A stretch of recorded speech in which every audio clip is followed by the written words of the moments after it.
ओम शांति। 5 अगस्त 2025 बाबा के महावाक्य। मीठे बच्चे, बाप आए हैं इस वैशाल्य को शिवालय बनाने। तुम्हारा कर्तव्य है वैश्याओं को भी ईश्वरीय संदेश दे, उनका भी कल्याण करना। प्रश्न: कौन से बच्चे अपना बहुत बड़ा नुकसान करते हैं? उत्तर: जो किसी भी कारण से मुरली पढ़ाई मिस करते हैं, वह अपना बहुत बड़ा नुकसान करते हैं। कई बच्चे तो आपस में रूठ जाने के कारण क्लास में ही नहीं आते। कोई न कोई बहाना बनाकर घर में ही सो जाते हैं।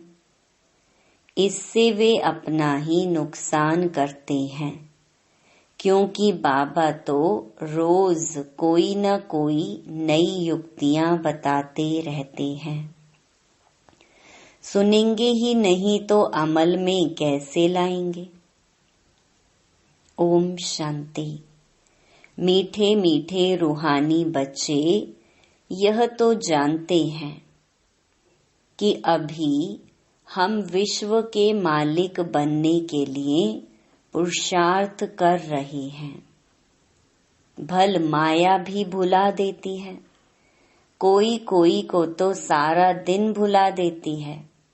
कभी याद ही नहीं करते जो खुशी भी हो। हमको भगवान पढ़ाते हैं, यह भी भूल जाते हैं। भूल जाने के कारण फिर कोई सर्विस नहीं कर सकते। रात को बाबा ने समझाया, अधम ते अधम जो वैश्याएं हैं, उनकी सर्विस करनी चाहिए। वैश्याओं के लिए तुम ऐलान करो कि तुम बाप के इस ज्ञान को धारण करने से स्वर्ग के विश्व की महारानी बन सकती हो। साहूकार लोग नहीं बन सकते। जो जानते हैं, पढ़े लिखे हैं, वह प्रबंध करेंगे।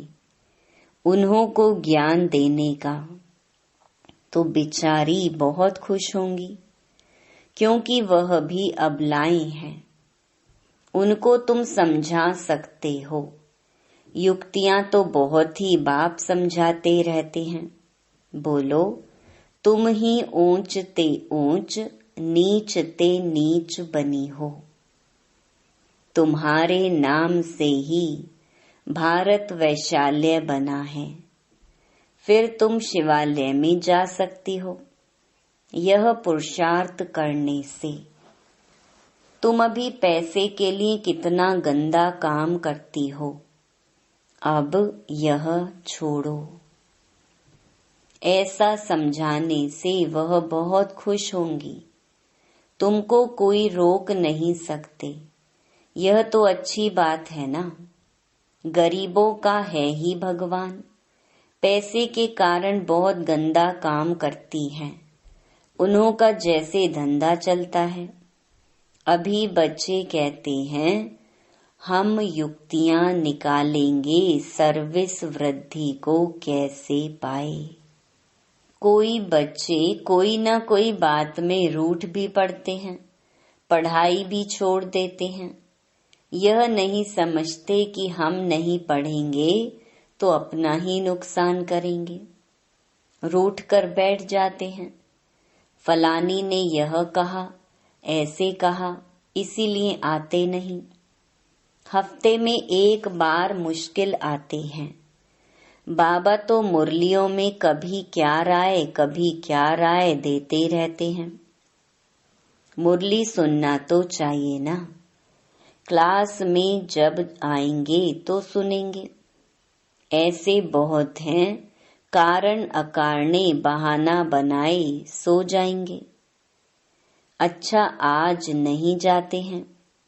अरे बाबा ऐसी अच्छी अच्छी पॉइंट सुनाते हैं, सर्विस करेंगे तो ऊंच पद भी पाएंगे। यह तो है पढ़ाई।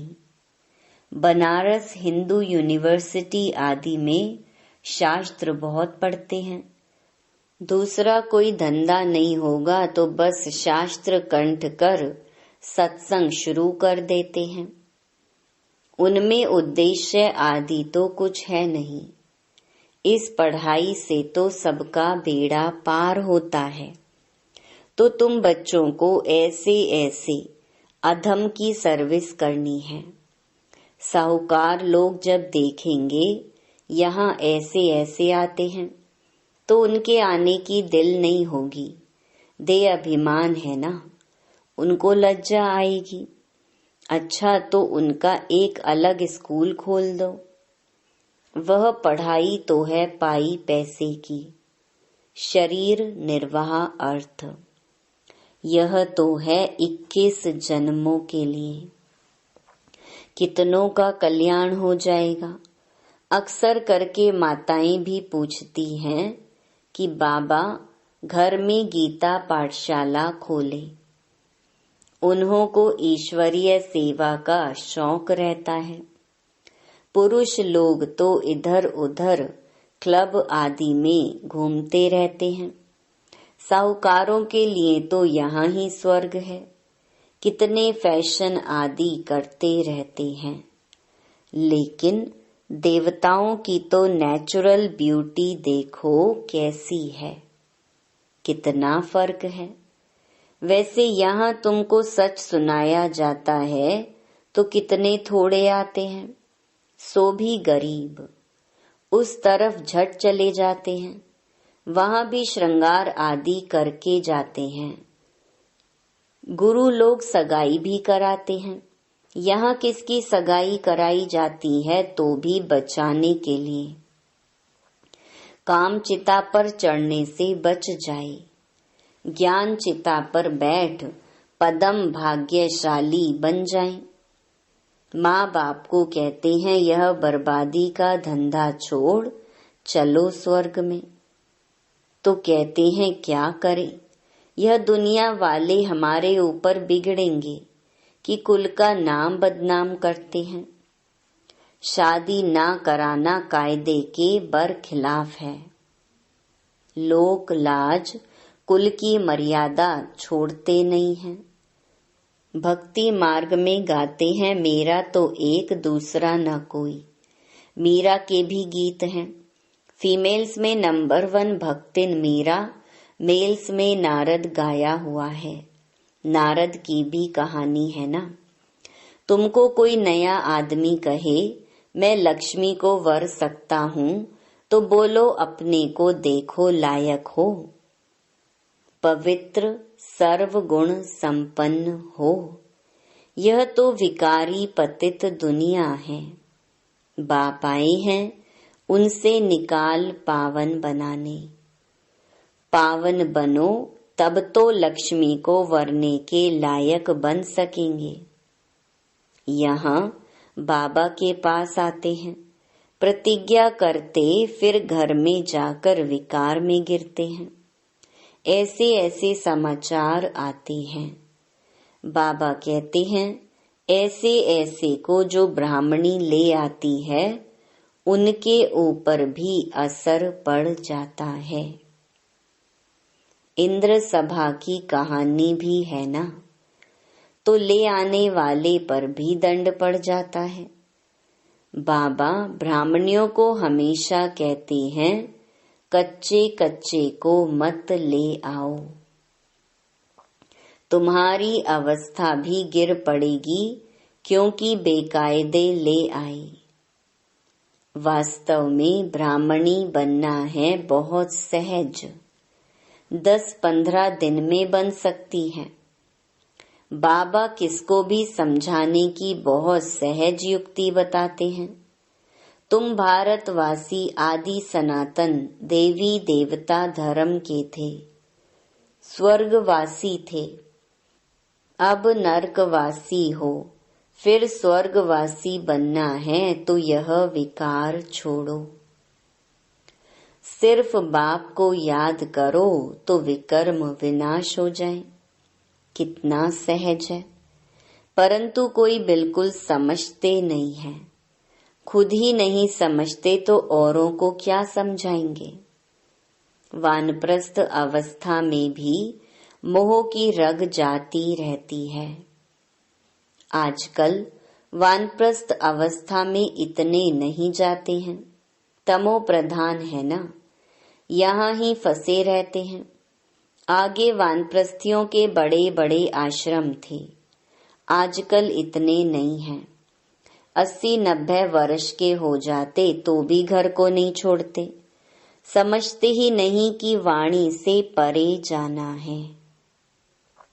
अब ईश्वर को याद करना है। भगवान कौन है यह सब नहीं जानते, सर्वव्यापी कह देते तो याद किसको करें। यह भी नहीं समझते कि हम पुजारी हैं। बाप तो तुमको पुजारी से पूज्य बनाते हैं, सो भी 21 जन्मों के लिए। इसके लिए पुरुषार्थ तो करना पड़ेगा। बाबा ने समझाया है, यह पुरानी दुनिया तो खत्म होनी है। अभी हमको जाना है घर, बस यही तात रहे। वहाँ क्रिमिनल बात होती ही नहीं। बाप आकर उस पवित्र दुनिया के लिए तैयारी कराते हैं। सर्विसेबल लाडले बच्चों को तो नैनों पर बिठाकर ले जाते हैं। तो अधमों का उद्धार करने के लिए बहादुरी चाहिए। उस गवर्नमेंट में तो बड़े बड़े झुंड होते हैं, टिप टॉप हो जाते हैं पढ़े लिखे। यहाँ तो कई गरीब साधारण हैं, उनको बाप बैठ इतना ऊंच उठाते हैं। चलन भी बड़ी रॉयल चाहिए। भगवान पढ़ाते हैं, उस पढ़ाई में कोई बड़ा इम्तिहान पास करते हैं तो कितना टिप टॉप हो जाते हैं। यहाँ तो बाप गरीब निवाज है, गरीब ही कुछ ना कुछ भेज देते हैं। 1-2 रुपए का भी मनी ऑर्डर भेज देते हैं। बाप कहते हैं, तुम तो महान भाग्यशाली हो, रिटर्न में बहुत मिल जाता है। यह भी कोई नई बात नहीं, साक्षी हो ड्रामा देखते हैं। बाप कहते हैं, बच्चे अच्छी रीति पढ़ो, यह ईश्वरीय यज्ञ है, जो चाहे सो लो। लेकिन यहाँ लेंगे तो वहाँ कम हो जाएगा। स्वर्ग में तो सब कुछ मिलना है। बाबा को तो सर्विस में बड़े फुर्त बच्चे चाहिए, सुदेश जैसी, मोहिनी जैसी, जिनको सर्विस का उमंग हो। तुम्हारा नाम बहुत बाला हो जाएगा, फिर तुमको बहुत मान देंगे। बाबा सब डायरेक्शन देते रहते हैं।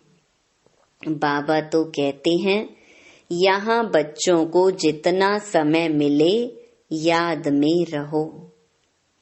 इम्तिहान के दिन नजदीक होते हैं तो एकांत में जाकर पढ़ते हैं। प्राइवेट टीचर भी रखते हैं। हमारे पास टीचर तो बहुत हैं, सिर्फ पढ़ने का शौक चाहिए। बाप तो बहुत सहज समझाते हैं, सिर्फ अपने को आत्मा निश्चय करो। यह शरीर तो विनाशी है, तुम आत्मा अविनाशी हो। यह ज्ञान एक ही बार मिलता है, फिर सतयुग से लेकर कलयुग अंत तक किसको मिलता ही नहीं, तुमको ही मिलता है। हम आत्मा हैं यह तो पक्का निश्चय कर लो। बाप से हमको वर्षा मिलता है, बाप की याद से ही विकर्म विनाश होंगे। बस यह अंदर रटते रहें तो भी बहुत कल्याण हो सकता है, परंतु चार्ट रखते ही नहीं। लिखते लिखते फिर थक जाते हैं। बाबा बहुत सहज कर बतलाते हैं। हम आत्मा सतो प्रधान थी, अब तमो प्रधान बनी हूँ। अब बाप कहते हैं मुझे याद करो तो सतो प्रधान बन जाएंगे। कितना सहज है, फिर भी भूल जाते हैं। जितना समय बैठो अपने को आत्मा समझो। मैं आत्मा बाबा का बच्चा हूँ। बाप को याद करने से स्वर्ग की बादशाही मिलेगी। बाप को याद करने से आधा कल्प के पाप भस्म हो जाएंगे। कितना सहज युक्ति बतलाते हैं। सब बच्चे सुन रहे हैं। यह बाबा खुद भी प्रैक्टिस करते हैं तब तो सिखाते हैं ना। मैं बाबा का रथ हूँ, बाबा मुझे खिलाते हैं। तुम बच्चे भी ऐसे समझो। शिव बाबा को याद करते रहो तो कितना फायदा हो जाए। परंतु भूल जाते हैं। बहुत सहज है। धंधे में कोई ग्राहक नहीं है तो याद में बैठ जाओ।